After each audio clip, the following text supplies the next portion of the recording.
Bon, Ouais, l'entreprise est née en plein Covid, il y a 5 exact. ans, en 2020.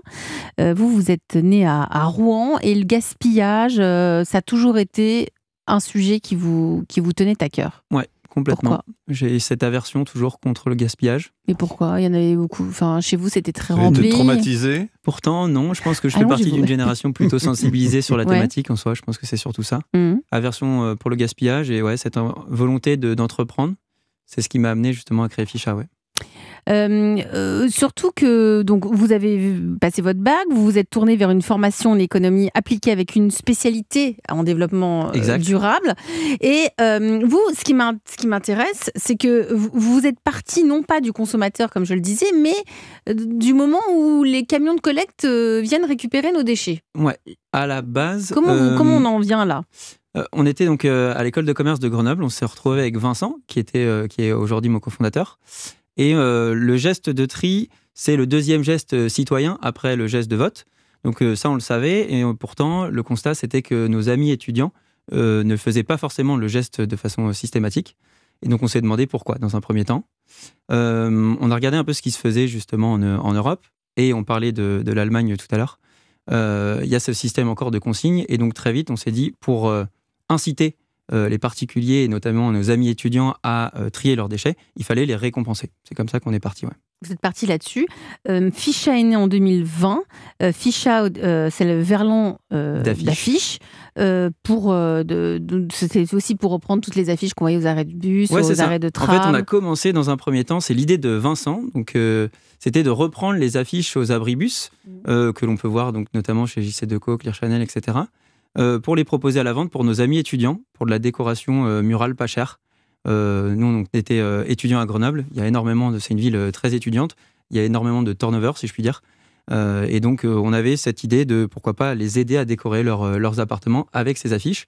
Et il y avait cette idée aussi derrière écologique, puisque ces affiches sont affichées puis incinérées. On trouvait ça dommage, donc on voulait leur donner une seconde vie. Allez, maintenant vous allez pitcher Ficha, Hubert, pour qu'on comprenne concrètement qu'est-ce que comment l'intelligence artificielle aussi intervient dans tout ce processus.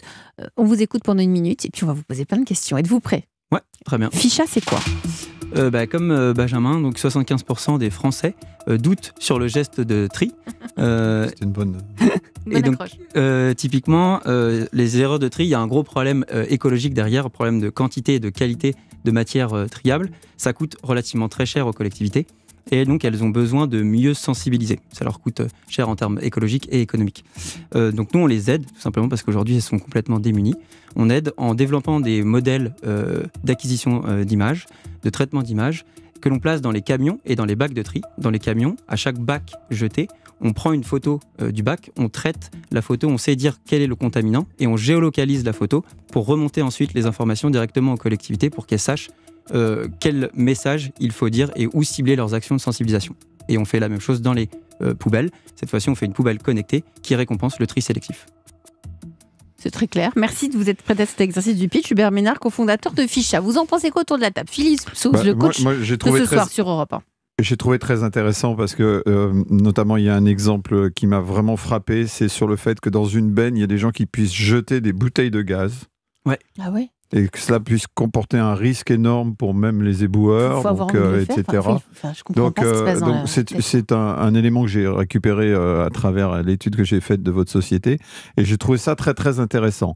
Après, il faut conceptualiser le capteur, donc bien comprendre ça, mais ça vous allez l'expliquer. Mais je trouve voilà, pour répondre à la question, Elisabeth, je trouve vraiment très pertinent l'approche que Ficha a de ce secteur. Florence Bailleul, après vos années passées en Allemagne, je rappelle que vous êtes la patronne de d'Indra Automobile Recycling ce soir sur Europe 1.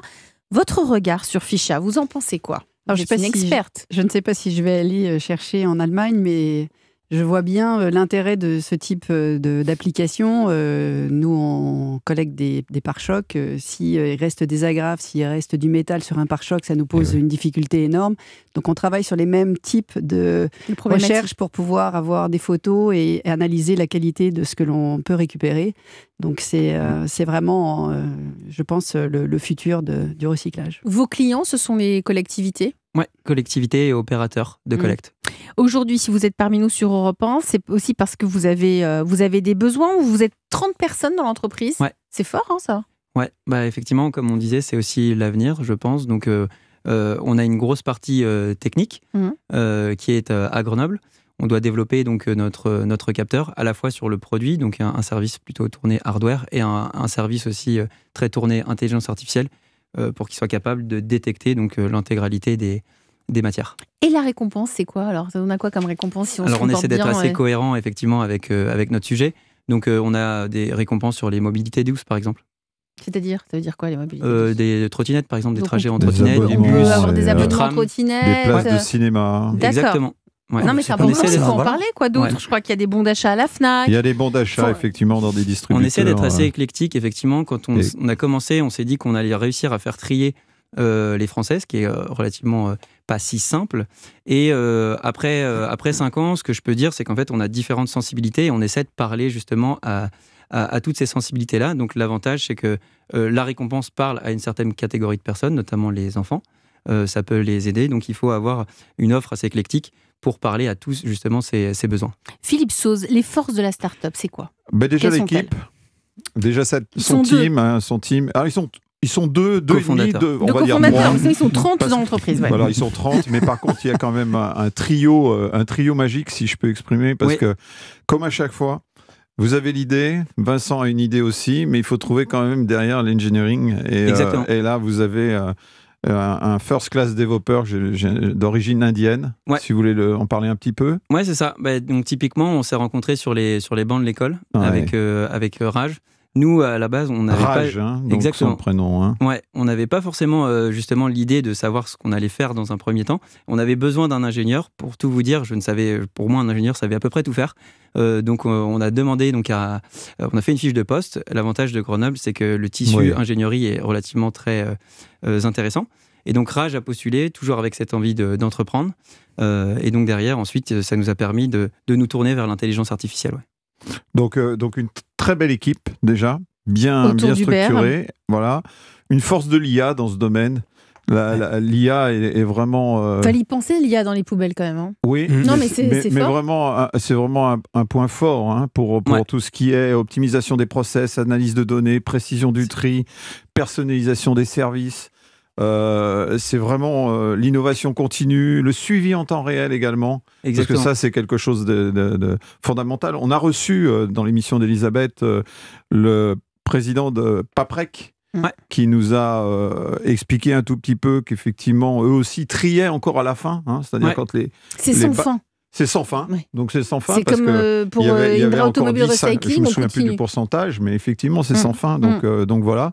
Non, les forces de la start-up, la prévention de la pollution évidemment, et puis la durabilité et l'impact environnemental. Donc que des forces solides et vraiment une réflexion par rapport à une idée qui est vraiment poussée. Donc ça c'est très intéressant. Allez, Merci. vous restez autour de la table de la France Bouge. On va continuer les